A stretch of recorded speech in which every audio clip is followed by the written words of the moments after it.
Hi hello ಆತ್ಮೀಯ ಸ್ಪರ್ಧಾರ್ಥಿಗಳೇ, ಸುಸ್ವಾಗತ ಜಾಬಿಟೋ ಚಾನಲ್ಗೆ. ನಾನು ಇವಾಗ ಆನ್ಲೈನ್ ಬಂದಿರೋ ಪ್ರಮುಖ ವಿಷಯ ಏನಂದರೆ BMTCಯಲ್ಲಿ ನಡೀತಾ ಇರೋ ಕಂಡಕ್ಟರ್ ನೇಮಕಾತಿಯ ಬಗ್ಗೆ ಒಂದಷ್ಟು ಮಾಹಿತಿ ನಿಮ್ಗೆ ನೀಡಬೇಕಂತ ಬಂದಿದ್ದೀನಿ.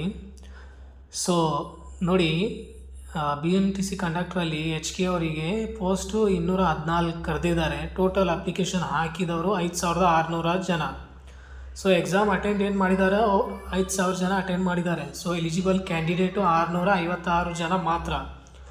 ಸೊ ಇದರಲ್ಲಿ 5000ರಲ್ಲಿ ಎಲಿಜಿಬಲ್ ಆಗಿದ್ದವರು 656 ಜನ ಮಾತ್ರ. ಅಂದರೆ ಅವರು 1:5 ಅಂತ ಕರಿಬೇಕಂತ ನೋಟಿಫಿಕೇಷನಲ್ಲಿ ಕೊಟ್ಟಿದ್ದರು.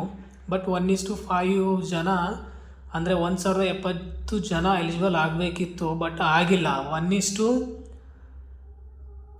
ಅಂದರೆ 414 ಜನ ಕಡಿಮೆ ಬಿದ್ದಿದ್ದಾರೆ ಅವ್ರಿಗೆ. ಸರಿನಾ? ಸೊ ಅಂದರೆ ಅವರು 656 ಜನ ಮಾತ್ರ ಎಲಿಜಿಬಲ್ ಆಗಿದ್ದಾರೆ. ಸೊ ಯಾರು ಏನು ಪೇಪರ್ 1 ಪೇಪರ್ 2 ಎರಡೂ ಸೇರಿಸಿ 60ಕ್ಕಿಂತ ಹೆಚ್ಚಿನ ಮಾರ್ಕ್ಸು CETಯಲ್ಲಿ ಗಳಿಸಿರ್ತಾರಲ್ವ, ಅವ್ರಿಗೆ ಮಾತ್ರ ಅವರು ಎಲಿಜಿಬಲ್ ಆಗಿದ್ದಾರೆ. ಸೊ ಎಲಿಜಿಬಲ್ಲು 5000 ಜನ ಎಕ್ಸಾಮ್ ಬರೆದ್ರೆ 656 ಜನ ಮಾತ್ರ ಎಲಿಜಿಬಲ್ ಆಗಿದ್ದಾರೆ. ಸರಿನಾ? ಇದು HKದು. ಇನ್ನು ನಾವು ನಾನ್ HK ನೋಡಬೇಕಂದ್ರೆ ಪೋಸ್ಟ್ ಇದ್ದಾವೆ 2286 ಪೋಸ್ಟ್ ಇದ್ದಾವೆ. ಎಕ್ಸಾಮ್ ಅಟೆಂಡ್ ಮಾಡಿದವರು 18000 ಜನ.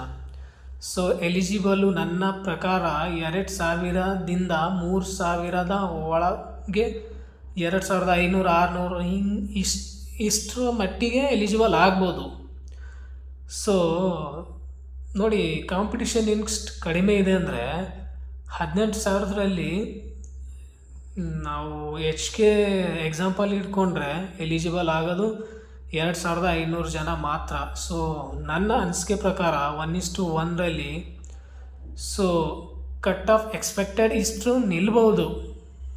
GM 50+, SC 42+, ST 44, ಮತ್ತು ಬೇರೆ category second B, third B ಹಿಂಗೆ ಯಾರೂ ಇರಲಿ.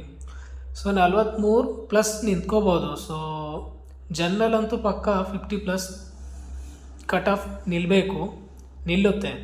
ಸರಿನಾ?